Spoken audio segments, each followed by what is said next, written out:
네, 대선 후보 사자 TV 토론 여야 지금부터 차례로 연결해서 평가와 다음 토론 전략, 다음 선거 전략 들어보도록 하겠습니다. 먼저 국민의힘입니다. 성일종 의원님 전화로 연결합니다. 안녕하세요. 예, 안녕하십니까. 성일종 의원입니다. 네, 네. 아이고 어제까지 토론 준비하시고 진행하시느라 고생 많으셨죠. 아닙니다. 후보께서 고생하셨죠. 예. 자, 먼저 서로에 대한 평가 각 당에서 이렇게 내놓으셨는데 우리 또 예전에 토론 협상 단장까지 맡으셔서 우여곡절들을 많이 겪으셨습니다. 우선 의원님의 관전평, 총평부터 좀 듣고 싶습니다. 아무래도 이제 그 TV 토론은 4명의 후보 중에서 저희 윤석열 후보께서 첫 번 경험하시는 그런 TV 토론이시죠. 네네. 첫 번째 이렇게 경험을 하시는 거지만 상당히 아주 자신감이 넘쳤고 또 겸손하셨고 국민들한테 이렇게 전달하려고 하는 그 노력이 진솔하게 좀 보였다. 그리고 아주 진지한 모습을 그렇게 보였기 때문에 어떤 태도라든지 또 말은 뭐 다른 후보들이 더 잘했을지 모르지만 진실함을 전달해야 하는 데 있어서는 상당히 성공한 거 아닌가 이렇게 생각을 하고 있습니다. 네, 자신감 있는 태도, 겸손함, 진실함. 말은 뭐 비록 뭐 상대적인 것이었지만 이런 부분들은 확실히 잘했다. 자, 토론회를 할 때 이 전략을 설정을 하지 않습니까? 어느 층에 주로 이렇게 소구하겠다 이런 전략 설정을 하는데 어제 이제 토론을 보면서 많은 분들이 윤석열 후보는 집토끼를 이렇게 지키는 전략 아니었느냐 이런 평가를 많이들 하더라고요. 어떻습니까? 그런 전략이 맞았나요? 이게 이제 거의 모든 분들이 좀 실수 안 하려고는 노력을 보이고 있구나 하는 것은 아마 대충적으로 모든 국민들께서 느끼셨을 거예요. 네. 특히 이재명 후보 같은 경우는 그런 모습이 좀 역력히 보였죠. 네. 그런 면에서 아마 좀 보수적으로 운영한 게 아닌가 이렇게 국민들께서 보실 수도 있었다고 생각을 하고요. 저도 그걸 바라보면서 그 이재명 후보가 대장동에 대해서 질문을 했었을 때에 네. 7, 8개월 전부터 검증을 받았다. 국정감사도 받고 언론에서도 검증을 다 받았다. 이렇게 얘기를 했는데 그 사이에 이제 많은 몇 분이 돌아가시지 않았습니까? 네. 이런 의혹에도 많이 있고 또 실질적으로 국민들께서 이 부분을 굉장히 궁금해하시고 꼭 물어야 될 사항이거든요. 네. 그런데 이제 이런 부분들이 시간적 제약 때문에 깊이 있게 못 들어갔던 부분들은 아쉬운 부분이었습니다. 네. 주로 아까도 뭐 잠깐 질문을 드렸습니다마는 보수적인 유권자층 그리고 이 기존의 윤석열 후보를 지지하는 층의 결속력을 높이는데 집중을 하셨던 것 아니냐. 그러다 보니 무당층에 대해서는 소위 아직 마음을 정하지 못한 유동층이나 무당층에 대해서 보다는 집토끼를 지키는데 집중됐던 거 아니냐라는 평가에 대해서는 어떻게 생각하십니까? 그런 전략은 없었습니다. 그런 전략은 없었다? 그렇습니다. 예. 이제 국민을 상대로 해서 국민들한테 알려드리고 네. 또 여러 가지 국정 운영에 대한 그림 또 미래 전략에 대한 그림 그리고 각 후보에 대한 여러 가지 꼭 물어야 될 것들은 국민께서 묻는다라고는 생각을 갖고 있었기 때문에 네. 어느 계층을 중심으로 해서 저희가 타겟 마케팅을 한 건 없었습니다. 그래서 국민 전체한테 드리는 말씀이었고 네. 국민들한테 이해를 받는 입장이었기 때문에 특정한 계층을 저희가 세팅을 한 건 아니었습니다. 그렇다. 예, 언론들의 평가가 조금 이 토론을 준비하는 후보 측과는 조금 다른 결을 좀 많이 본 것 같고요.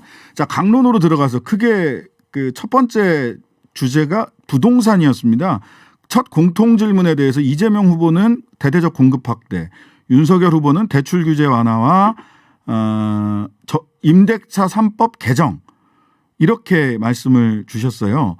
요 각 후보의 그리고 뭐 안철수 후보도 자가 보유율을 80%까지 올리겠다. 심 후보는 뭐 44% 집 없는 서민에 우선하겠다. 땅과 집으로 돈 버는 시대 끝내겠다. 이런 식의 각각 좀 4인 4색 답변을 주셨는데 이 각 후보의 부동산 첫 공통 질문에 대한 답변 요 어떻게 보셨습니까? 국민들께서 판단하시겠지만 현상을 제대로 이해하고 있는 것은 윤석열 후보 아닌가 생각을 합니다. 왜냐하면 지금 집을 사든 또 여러 가지 측면에서 볼 때 대출 규제가 상당히 까다로워가지고 못하게 되어 있는 거 아닙니까? 네. 이거는 바로 우리가 정책적으로 손을 볼 수 있는 문제입니다. 두 네. 번째, 임대차 3법이라고 하는 것은 악법 중에 악법이거든요. 악법이다. 저희 당이 이 법이 통과할 때 굉장히 반대를 했습니다. 그런데 당시 민주당에서 집으로부터 해방이 되는 법이다 그러면서 이 법이 통과되고 나서 전세 난민이 다량으로 지금 만들어진 거 아닙니까? 네. 그렇기 때문에 이사를 해야 되거나 뭐 이런 분들부터 빠른 시간 내에 정상으로 돌려야 됩니다. 이 전세 난민들부터 네. 집을 좀 빨리 조그만 평수라도 사시려고 하는 분들부터 네. 대출을 좀 일정 부분 자유롭게 해드려야 되고요. 네. 공급을 대폭적으로 늘리겠다라고 하는 거는 광의적 개념에서는 맞지만 공급을 늘리는 데는 인허가에서부터 시간이 많이 걸립니다. 네. 바로 걸리질 않아요. 그래서 일의 순서는 대출 규제라든가 그리고 임대차 4법 같은 경우를 바로 우리가 좀 집권되면 개정을 해서 국민들 편안하게 하면서 네. 공급도 늘려가는 정책을 하는 게 맞습니다. 그래서 네. 네 후보 중에서는 가장 시장을 정확하게 꿰뚫어 본 게 윤석열 후보라고 생각을 합니다. 근데 이 윤석열 후보가 이 서민들이 이 자기 집을 자가 소유를 위해서 가장 많이 활용하는 제도가 청약제도인데 주택 청약제도에 대해서 당내 경선 때도 그렇고 이번에도 그렇고 이해가 너무 부족한 거 아니냐, 뭐 40점이냐 몇 점이냐, 이거는 이제 사실은 뭐 대선 후보 토론회가 장학 퀴즈는 아니니까 그게 중요하다고 보기보다는 군복무 5점 가산 이거 가지고 이게 주택 정책에서 청년들을 우대하는 정책이냐, 그 유효성에 대해서 잘 파악하고 있지 못하는 걸 보니까 주택 청약 제도 자체에 대해서 여전히 이해가 떨어지는 건 아니냐, 이런 비판들이 있습니다. 이 부분 어떻습니까? 그거는 제가 볼 때 뭐 40점인지 80점인지 저도 그건 중요하다고 생각지는 않습니다. 84점인지 이거는 뭐 은행 대리 정도가 알면 되는 거고요. 네. 이러한 제도를 통해서 이제 주택은 한정적으로 공급되고 있기 때문에 우선순위를 주는 거 아니겠습니까? 네. 그래서 이런 부분들은 국민들께서 그냥 그 순서를 기다리는 입장에서 정책이니까 큰 변화가 없을 거고요. 대신 네.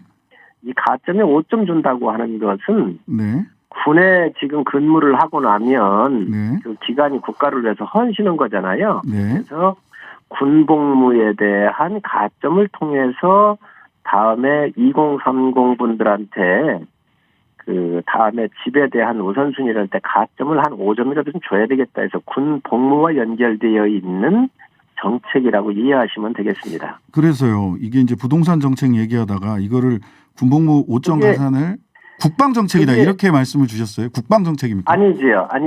예.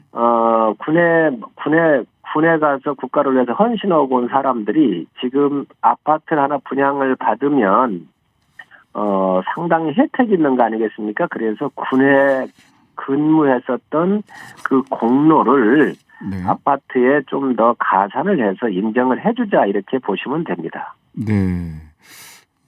하여튼간에 국방 정책이라고 하셔서 저는 좀 약간 좀 부동산 얘기하다가 군에 헌신한 것들이 다 이제 국가라고 하는 것은 실제 유기체지 않습니까? 이렇게 네. 몸 전체로 연결되어 있는 건데 그런 시스템 속에서 군에 근무했던 분들에 대한 어드밴테이지를 이러한 집을 구할 때 플러스 알파의 야가 5점의 가점을 주자 이 이야기입니다. 네. 자, 외교 안보 분야에서는 사드 문제가 굉장히 강하게 서로 의견들이 많이 달랐습니다. 자, 윤 후보는 안보 강화를 이유로 사드 추가 배치 당위성을 설명하셨고 이 후보는 반대 입장이셨는데, 자, 그 질문들이 이제 하고 나서 그러면 어디다 배치하자는 거냐, 수도권이냐, 또 뭐 누군가는 충청, 또 후보는 경북 위쪽이나 강원도 이렇게 막 얘기를 하셨어요. 어디에다가 추가로 배치를 해야 되는 건가요? 사실 이런 부분들은 다 기밀사항이지요. 아, 기밀사항이라서. 그럼요. 이 배치한다는 원칙, 하지 말자는 원칙 이런 것이 정책적으로는 부딪힐 수 있겠지만 네. 비교적 이 사드라고 하는 것이 각도하고 미사일 각도하고 영향이 있지 않겠습니까? 네, 고각 때문에 예, 고각이죠, 고각. 예. 그런 여러 가지가 있기 때문에 이건 군사 전문적 영역이기 때문에 지역이라든가 이런 부분들은 실질적으로 그 이후에 실무자들이 전문가들이 논하면 될 것 같고요. 대신 사드가 우리 안보 영역 속에서 국민의 재산과 생명을 지킬 수 있다고 한다면 받아들일 거냐 말 거냐 이 문제일 것 같습니다. 그래서 네. 저희 후보께서는 사드가 추가적으로 북한의 억제력이라든가 여러 가지 국가 영속적인 측면에서 필요하면은 이거를 받아야 한다는 당위성을 말씀하신 거고요. 네. 대신 민주당하고는 아마 그게 좀 대칭점이 되는 것 같습니다. 이런 판단은 국민들께서 하시지 않겠나 생각합니다. 예, 관련해서 이제 팩트 체크가 오늘 굉장히 많이 됐던 게 뭐냐면 브룩스 전 사령관, 주한미군 사령관이 사드 배치는 추가적인 사드 배치는 필요 없다라고 언급한 것에 대해서 그런 얘기 한 적 없다라고 윤 후보께서 말씀을 하셨는데 오늘 팩트 체크의 결론들은 언론의 대부분의 팩트 체크에 제가 본 것은 전부 브룩스 전 사령관이 사드 추가 배치는 필요 없고 다른 전술적 역량들과 이렇게 종합적으로 운용하면 된다. 이렇게 얘기한 걸로 확인이 돼 있던데 이 부분 어떤가요? 예, 저도 그건 봤는데 네. 아마 그런 부분은 잘못 기억을 하셨던 것 같고요. 예. 사실이 맞다고 한다면 저도 언론 난 건 봤습니다. 그러나 네. 브룩스 전 주한미 사령관 같은 경우였었을 때 방위적 개념하고 북한의 미사일 고도화가 되고 핵이 탑재되고 여러 가지 그 측면에서 봤었을 때의 그 당시의 국방적 상황하고 안보적 상황하고 지금의 상황하고는 또 틀리기 때문에 팩트는 브룩스 사령관이 그렇게 없어도 되겠다라고 얘기했겠지만 그 시점은 언제인지 모르겠지만 네. 지금 단계에서는 그 사드가 상당히 저는 필요하다고 생각을 합니다. 시기상 필요하다. 예. 네, 일단 알겠습니다. 예. 더 여쭙고 싶은 게 있었는데 지금 시간이 많지 않아서 자, 사실 어제 배우자 토론에서 상대 배우자들 문제는 서로 거론하지 않았어요. 그래서 어느 언론에선 보니까 이심 윤심 서로가 상대 배우자 얘기를 하면은 자기 배우자의 또 이렇게 여러 가지 공격과 비판의 지점들이 나오기 때문에 그런 것 같다라고 예상을 이렇게 분석을 하던데 향후에 보니까 2월 8일 날 또 한국기자협회 토론회 참여 의사를 밝히셨어요. 우리 성 의원님 그 멘트가 연합뉴스에 나가 있던데 향후 토론에서도 배우자 관련된 문제를 서로 언급하지 않고 넘어가게 될 건가요? 어떤가요, 지금? 굉장히 강하게 지금 김혜경 방지부까지 얘기하면서 국민의힘에서는 공세를 취하고 있는데. 사실 이 문제는 제가 볼 때 대장동 같은 문제가 더 큰 문제라고 봤던 것 같은데요. 또 나온 지도 얼마가 안 됐고요. 네. 대장동도 제대로 못 다뤘습니다. 시간적인 제약 때문에. 그래서 양자 토론을 저희가 먼저 얘기했었던 것인데 네. 어찌됐든 다음 토론에서는 토론자들이 이제 여러분 있지 않습니까? 그렇기 때문에 이런 부분은 향후에 거론될 수 있을 거라고 생각을 합니다. 거론될 수 있을 거다. 자, 예. 2월 8일 날 그 한국기자협회 토론은 성 의원님이 인터뷰를 하신 기사를 봤는데 이거는 진행이 되는 겁니까? 그러면 다들 참여 의사를 밝혔다고 하던데요. 그렇습니다. 원칙적으로 하는 거는 저희는 환영을 하고요. 그러나 실무적으로 좀 협의할 게 좀 있습니다. 그래서 어느 특정한 방송사 한 방송만 해서는 안 되고 종편을 비롯한 워낙 국민들이 알아야 되기 때문에 많은 방송사들이 공동 중계가 가능하고 또 사회자라든지 이러한 중립성이 보장이 되는 범위 내에서 우리가 참여한다라고 의사는 밝혔고요. 실무회담은 내일 오후 3시에 열리게 되어 있습니다. 내일 오후 3시요. 양자 토론은 더 이상 제안하실 의향은 없으십니까? 이미 그것은 저희가 충분히 다 유효하도록 전에 다 이미 말씀을 다 드려놓았습니다. 그러면 그 양자 토론의 가능성도 여전히 열려 있다 이렇게 볼 수 있습니까? 그렇습니다. 그렇지만 지금 이제 양자 토론 문제는 방송을 못하게 돼 있어요. 네.